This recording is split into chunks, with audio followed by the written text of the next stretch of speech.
한 주간도 평안하셨습니까? 제가 잠시 말씀 위해서 기도하겠습니다. 하나님, 우리가 함께 하나님 말씀을 보며 읽으며 또 우리의 공동체가 선포하는 하나님 말씀을 들었습니다. 계속 이 말씀을 묵상하려 합니다. 성령 하나님께서 우리에게 지혜의 빛을 비추시사 그 말씀의 의미를, 그 은혜를 깨닫게 하시고 이게 우리의 삶으로 또 우리가 만나는 이웃들에게로 계속 흘러가게 하여 주옵소서. 예수 그리스도의 이름으로 기도하옵나이다. 아멘. 오늘 우리가 함께 들은 하나님 말씀은 마태복음 5장 1절부터 3절까지의 우리가 알고 있는 산상수훈의 시작이고 또 우리가 너무 잘 알고 있는 팔복의 첫 번째 선언입니다. 2021년을 시작하며 여러분들과 주님께서 이 땅 가운데 오셔서 사역을 시작하시며 선언하셨던, 선포하셨던 그 복들의 의미들을 함께 듣기를 원합니다. 그래서 그 은혜가 우리의 가정으로 또 우리가 만나는 사람들에게로 계속해서 흘러가게 되기를 소원합니다. 먼저 배경적인 설명을 좀 더 해드리고 싶어요. 마태는 이 마태복음에 하나님께서 쓰게 하신 저자는 굉장히 유대적인 배경에서 자랐고 또 굉장히 본질적으로 유대인입니다. 그러나 그가 주님을 만났고 주님의 제자가 되었죠. 네 개의 복음서가 하나님께 쓰게 하신 사람들이 다 다르고 쓰게 하신 동기가 다 다르고 또 그것을 듣는 사람들이, 읽는 사람들이 또 다릅니다. 마태복음 같은 경우는 학자들이 공통적으로 하는 말이 유대적인 환경에 있는 사람들에게, 유대인들에게 특별히 구약적인 배경 가운데서 예수 그리스도와 그분의 복음을 가르치기 위하여 쓰여진 복음서다라고 봅니다. 그래서 마태복음에는 구약과의 연결이 참 많습니다. 구약의 구절들을 또 구약의 선지서들의 어떤 예언들을 연결하여 인용하여서 예수님에 대하여 하나님에 대하여서 설명하기도 하고요. 세팅 자체가 굉장히 유사한 세팅으로 또 예수님의 사역을 또 증언하고 묘사하곤 합니다. 오늘 우리가 본 산상설교도 어찌 보면 구약적인 상황에서 연결지어서 생각해 볼 여지가 많습니다. 무슨 말인고 하니 지금 오늘 우리가 읽은 본문에서 예수님은 산에 올라가 앉으시고 나온 많은 무리들에게 하나님 나라의 말씀을 가르치시더라라는 배경 설명으로 이야기가 시작됩니다. 우리가 구약적인 상황 가운데 유사한 상황이 뭐가 있을까 생각해 보자면 모세가 떠올라요. 시내산에 올라 하나님 말씀을 받고 내려와서 산등석에 서서 그 많은 이스라엘 민족에게 이것이 하나님 말씀이다 가르쳤던 모세와 매우 흡사합니다. 모세와 율법에 대하여서 뼛속같이 이해하고 기억하고 있었던 이스라엘 민족에게 예수님께서는 하나님께서 그 예전에 모세를 통하여 율법을 주셨다고 한다면 이제는 예수님을 통하여서 새로운 복음, 새로운 약속을 주고 계시다. 우리를 구원하신 복된 소식을 주고 계시다 라고 하는 이러한 묘사를 하고 있는 것이죠. 그렇다고 한다면 우리가 이제부터 하나하나 보아가야 될 팔복도 마치 모세가 선포하였고 전하였던 십계명과 구조적으로 많이 유사하다라는 것을 발견하게 될 것입니다. 배경적으로도 많이 비슷해요. 이스라엘 민족이 지금 그때 당시에 모세에게 하나님 말씀을 받기까지 어떤 세월을 살았습니까? 그 예전 아브라함이 아니죠.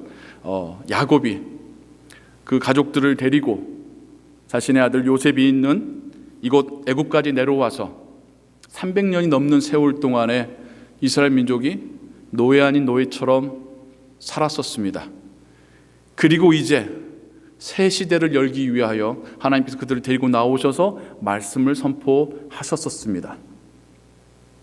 정말 유사한 게요, 이스라엘 민족이 다시 그 나라를 잃고 바벨론으로 쫓겨가고 다시 돌아왔지만 여전히 그리스에게, 로마에게 압제받으며 포로처럼 살아왔었던, 노예처럼 살아왔었던 300~400년의 시간이 흘러서 이제 다시 하나님께서 그의 아들 예수 그리스도를 우리에게 보내주셔서 그분의 입술을 통하여서 하늘의 복음을 선포하고 계시는 것입니다.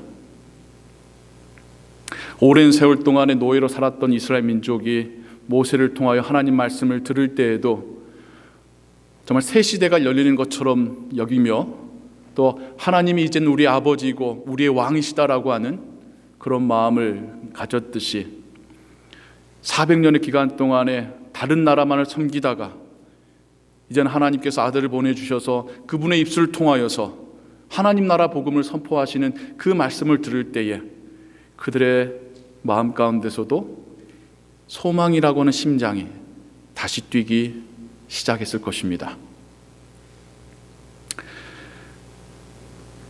어찌 보면 이 상황이 우리하고도 흡사한 점이 있어요. 어떻게 해요? 우리도 오랜 세월 동안에 노예처럼 살아왔습니다. 죄의 노예로도 살아왔고 돈의 노예로도 살아왔습니다. 이민 오기 전에는 한국에서 가난의 노예로 살았다면, 가난의 사슬에 묶여 살았다면, 또 이민 와서는 이 자본주의 사회 안에서 돈의 노예가 되어서 또 바쁘게 살아왔던 그 모습이 대부분의 한인 이민자들의 모습이죠. 그 가운데서도 그 세월 속에서 우리가 주님을 만났고 주님의 십자가의 그 대속적인 죽음을 알게 되었고 심지어 믿게 되었고 내가 하나님의 자녀가 되었다라고 하는 확신까지 받았지만, 그러나 여전히 우리가 살고 있는 우리의 현실은 우리를 많은 것으로 구속하고 있고 우리에게 두려움을 주고 있고 우리로 꼼짝 못하게 하는 이 세상 속에서 살고 있지 않습니까? 오늘날 우리에게도 주님의 팔복은 분명히 하늘의 복일 줄로 믿습니다. 주님의 팔복이 우리에게 하나님 나라의 복이 무엇인지를 깨닫게 해주실 줄로 믿습니다. 어려움 가운데 살고 궁핍 가운데 살지만 주님의 이 말씀이 우리에게 자유함을 주실 줄을 믿습니다. 함께 여러분들과 주님의 첫 번째 선언, 심령이 가난한 자는 복이 있나니 천국이 저희 것이며 말씀을 함께 나누기를 원합니다. 한글의 번역과 원어적인 의미는 조금 뉘앙스가 달라요. 우리 한글 성경은 심령이 가난한 자는이라는 표현으로 먼저 시작됐기 때문에 우리의 국어의 어법상 마치 이것을 조건문처럼 생각하기 쉽습니다. 심령이 가난해진다면 하나님께서 복을 주실 것이다. 그런데요, 예수님께서 말씀하신 히라버 그리스어로의 어순을 보자면 예수님께서는 복이 있도다 라고 하는 선언으로 그 말씀을 시작하십니다. 복이 있도다, 심령이 가난한 자여, 하나님의 나라가 그대들의 것이다. 복이 있도다, 심령이 가난한 자여, 하나님의 나라가 너희들의 것이니라. 이 세 가지 단어들, 주님께서 말씀하신 복의 의미가 뭐고, 심령이 가난하다는 의미는 뭐고, 하나님의 나라는 또 무엇일지, 이 세 가지를 여러분들과 조금 더 나누기를 원합니다. 우리는 복에 대하여서 한국적인 개념으로 복을 이해합니다. 한국인 그리스도인들이 무속신앙이던 유교적인 그 상황 가운데서 기독교를 받아들일 때에 몇 가지는 너무나도 쉽게 받아들였어요. 왜 그러냐면 기존에 갖고 있었던 개념들과 많이 유사했었으니까요. 하지만 이게 장점이면서도 단점이었던 게 쉽게 받아들였지만 정말 그 본질적인 의미로 받아들인 게 아니라 우리의 이해로 그걸 받아들였다는 점에서 이게 아쉬움이 있었어요. 대표적인 게 복에 대한 개념이고 또 하나님 아버지에 대한 개념, 천국에 대한 개념이 기존 한국에서 가지고 있었던 도교적인 개념 가운데서 받아들인 부분들이 많습니다. 우리는 복을 말하면 물질적인 복을 가장 먼저 생각하지요. 또 지난 한 세기 동안에 한국교회가 폭발적으로 증가했던 그 시대 가운데서 한국교회를 통하여서 가장 많이 이야기되어졌던 단어 중에 하나가 복이었으니까요. 한국의 경제성장과 함께 교회의 수적 부흥이 함께 이루어져 가면서 교인들의 머릿속에 하나님께서 물질적인 복을 주시는 것이 우리가 이 세상에서 받을 복이다 라는 공식으로 연결지어졌으니까요. 하지만 정말 성경이 우리에게 말씀하시는 복이, blessing이 그런 육체적인, 물질적인, 현세적인 복만을 말하는 것일까? 구약 시편 1편에서도 복된 자에 대한 선언으로 150편의 시편의 그 첫 문을 열고 있습니다. 그 시편 1편에서도 그 어디에서도 물질적인 복에 한정하고 있는 그런 말씀을 우리가 찾을 수가 없습니다. 우리가 원하는 대로 이 단어를 이해했던 것이죠. 내가 원하는 것을 받는 것을 복으로 생각했었던 것이죠. 그렇게 말하자면 예수님께서는 살아생전에 복된 삶이었을까요? 그렇지 않았을까요? 세상 관점으로 보자면 큰 기업을 이룬 것도 아니죠. 물질이 풍요로워서 노후에 대해서 걱정 안 하셔도 됐던 것도 아니죠. 집이 있었던 것도 아니죠. 좋은 마차 타고 다니셨던 것도 아니죠. 좋은 옷을 입었던 것도 아니죠. 가장 핵심적으로는 짧은 인생을 사셨고 그 마지막 순간도 자신 때문이 아닌 다른 사람들을 위해서 죽으신 희생적인 죽음이었죠. 그러면 예수님의 인생이 복받지 못한 인생일까요? 아니죠. 분명히 예수님께서는 가장 복을 받으신 분이십니다. 어떤 점에서요? 하나님의 은혜가 그분에게 공급되어지는 것이 그 어느 한순간도 끊어진 적이 없었기 때문이십니다. 하나님 아버지와 깊은 영적인 교제가 어느 한순간도 끊어진 적이 없었기 때문입니다.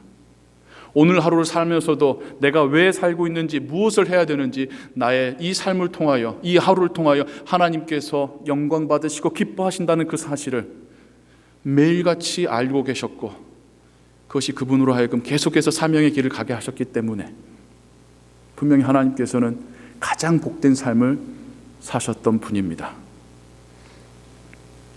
하나님 나라의 개념이 저는 이것과 연결된다고 생각을 합니다.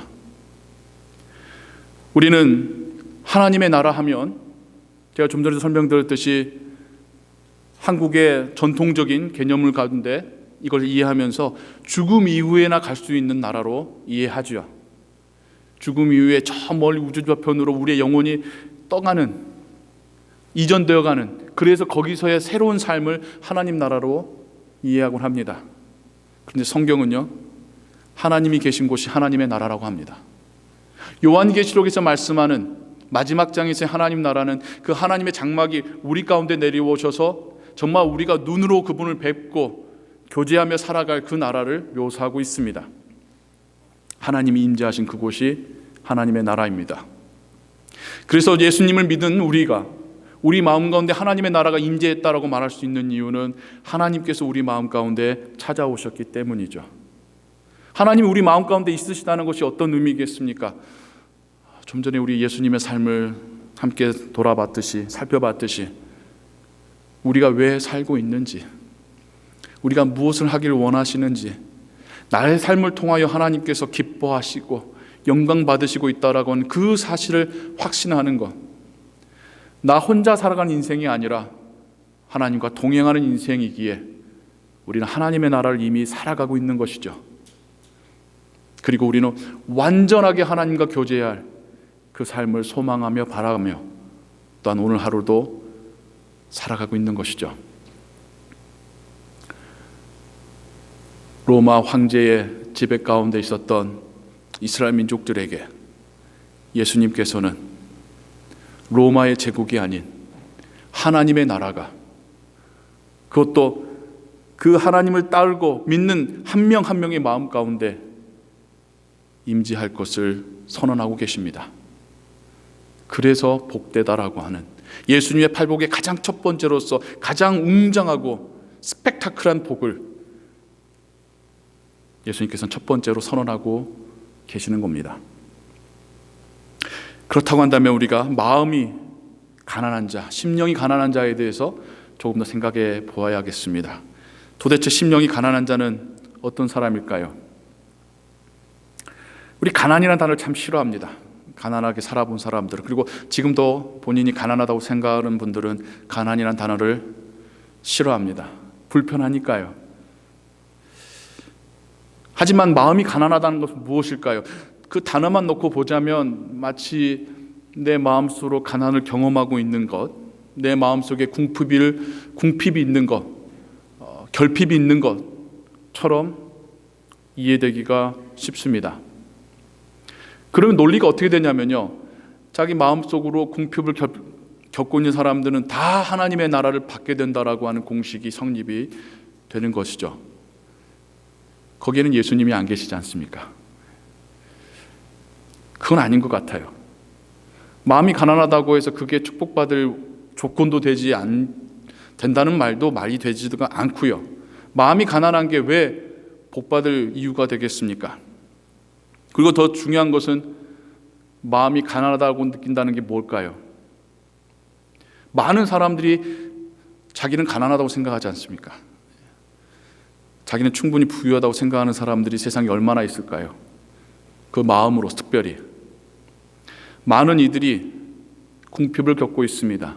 이 세상 가운데 결핍을 겪고 있습니다. 근데 그것만으로는 하나님의 나라가 우리 마음 가운데 임재하는 것과는 연결은 안 되어 보입니다. 오히려 나의 궁핍, 나의 가난, 이 가난이란 단어가 의미하는 내가 내 인생 내 마음대로 할 수 없습니다. 나는 하나님의 도움 없이는 하루도 살아갈 수 없습니다. 하나님 앞에서 나의 죄인됨에 대한 고백, 매일같이 하나님의 은혜가 필요함을 고백하며 하나님께 그 은혜를 구하는 그 간구의 자세,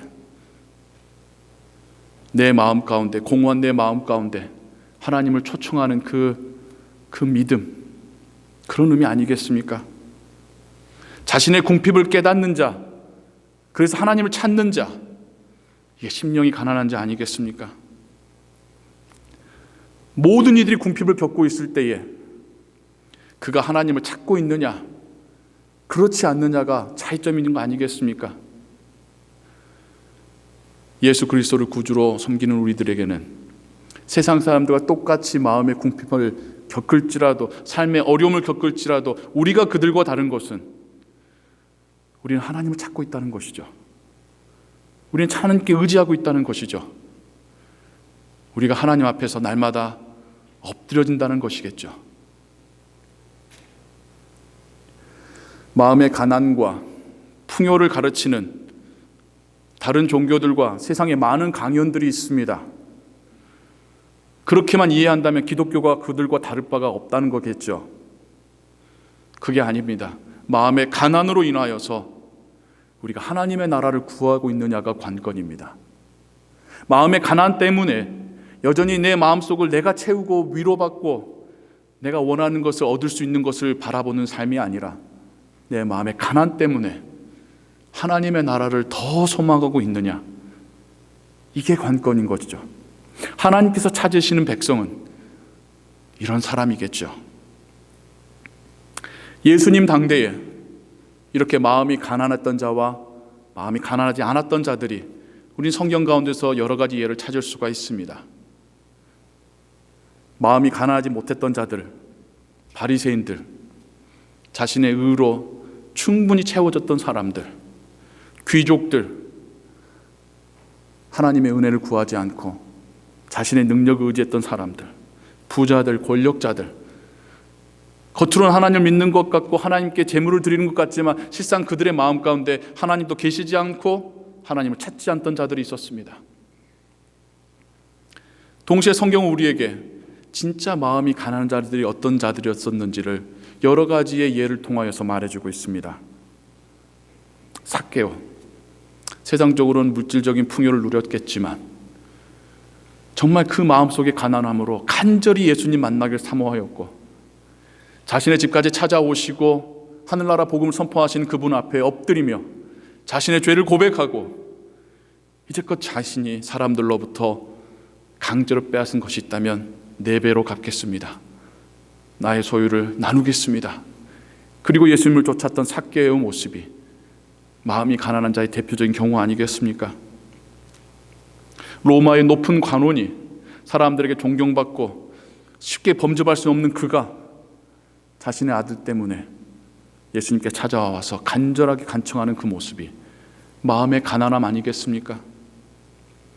수로보니게 여인이 그 먼 길을 찾아와서 그 유대인 남자 사이들을 뚫고 들어가 예수님께 간청할 때, 심지어 예수님마저도 나의 자녀들을 위하여 차린 식탁을 걔들에게 줄 수 없다라고 말씀하신 그 상황 속에서도 그러면 상에서 떨어지는 부스럭이라도 먹겠나이다 간청하는 그 여인의 마음이 지금 예수님께서 말씀하시는 가난한 심령의 마음 자세 아니겠습니까?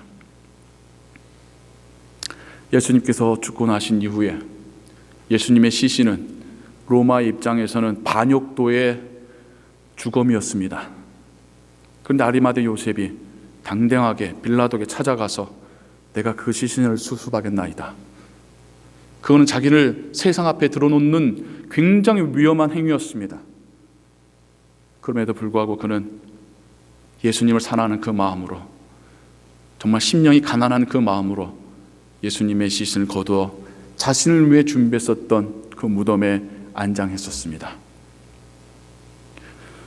신약뿐만 아니라 구약에서도 정말 마음이 가난한 자, 간절하게 하나님 나라를 찾던 자들의 모습들이 나오고 있습니다.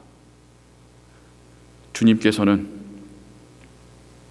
그들에게나 우리에게나 이렇게 마음이 가난한 자들이여 너희들이 복되도다 선언하고 계십니다. 어려움의 때를 살아가시는 성도님 여러분, 힘들지 않은 사람이 어디 있겠습니까? 특별히 팬데믹의 시대를 겪고 있는 우리가 힘들지 않은 사람이 세상에 어디 있겠습니까? 우리 중에 특별하게 세상적으로 성공하고 부유한 사람이 누가 있습니까? 하루하루 하나님의 도움 없이 살 수 있는 사람이 우리 중에 누가 있습니까? 아무도 없습니다. 우리 매 순간순간 하나님의 은혜가 필요하고, 우리 매 순간순간 내가 왜 살고 있는지, 내 삶의 의미가 무엇인지를 하나님으로부터 발견하여야 합니다. 그런 우리가 심령이 가난한 자입니다. 이 세상에 소망을 두지 않고 하나님 나라를 바라보는 우리가 심령이 가난한 자입니다. 내 삶의 문제를 하나님께 내어 맡기면서 하나님께 도와주시길 간절히 바라고, 또 나의 삶 속에서 여러 가지 모양으로 개입하시면서 은혜 베푸신 그 하나님을 인하여 기뻐하고 감사하는 우리가 바로 하나님 나라를 경험하여 복된 자라 불림받는 그런 하나님의 자녀들일 줄로 믿습니다. 마음이 가난했을 때 천국을 소유할 것인지, 천국을 소유했기 때문에 마음이 가난해지는 것인지, 글쎄요, 거기에 순서를 다투는 것이 무슨 의미가 있을까라는 생각을 해봅니다. 그러한 마음으로 하나님 앞에서 낮아지고 겸손한 그들에게 하나님께서는 하나님 나라를 경험하시게끔 은혜 베푸시는 것이고요, 또 그런 하나님의 나라의 은혜를 경험했기 때문에 더더욱 세상을 붙잡는 것이 아니라 하나님 붙잡고 살아가게 되는 거 아니겠습니까?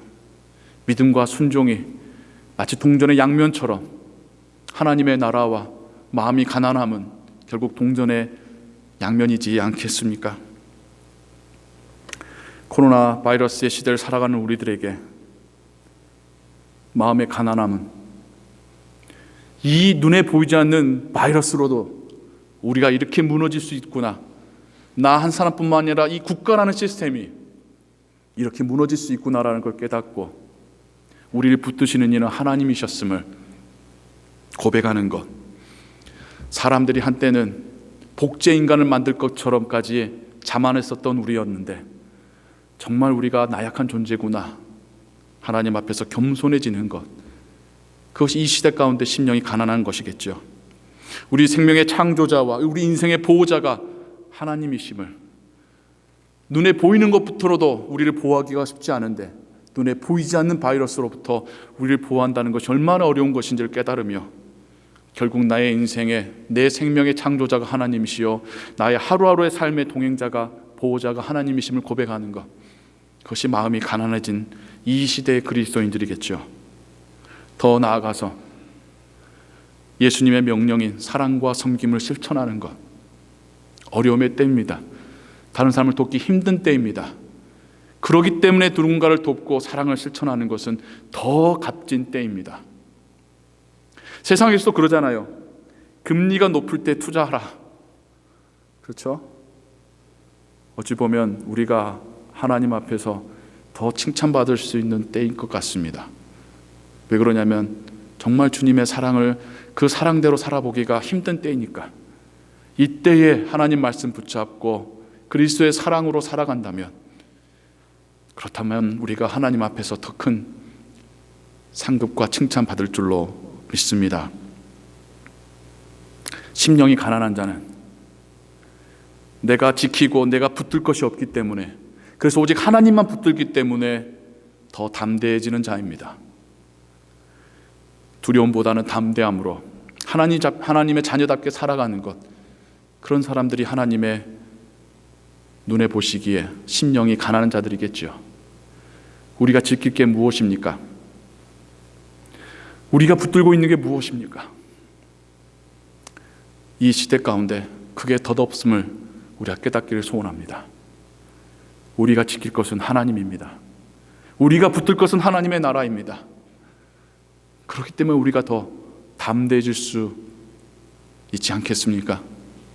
심령이 가난하다고 해서 자존심까지 땅에 떨어지는 게 아니라, 심령이 가난하다고 해서 두려워서 벌벌 떨고 있는 게 아니라, 심령이 가난하기 때문에 더 넓은 마음을 가질 수 있고, 심령이 가난하기 때문에 더 담대하게 이 세상을 살아갈 수 있겠죠.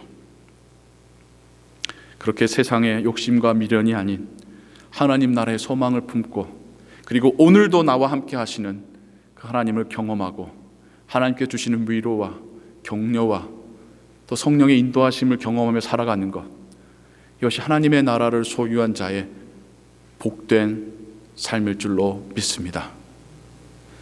2021년 우리의 삶에서의 하나님의 나라가 더 분명해지는 한 해가 되기를 소원합니다.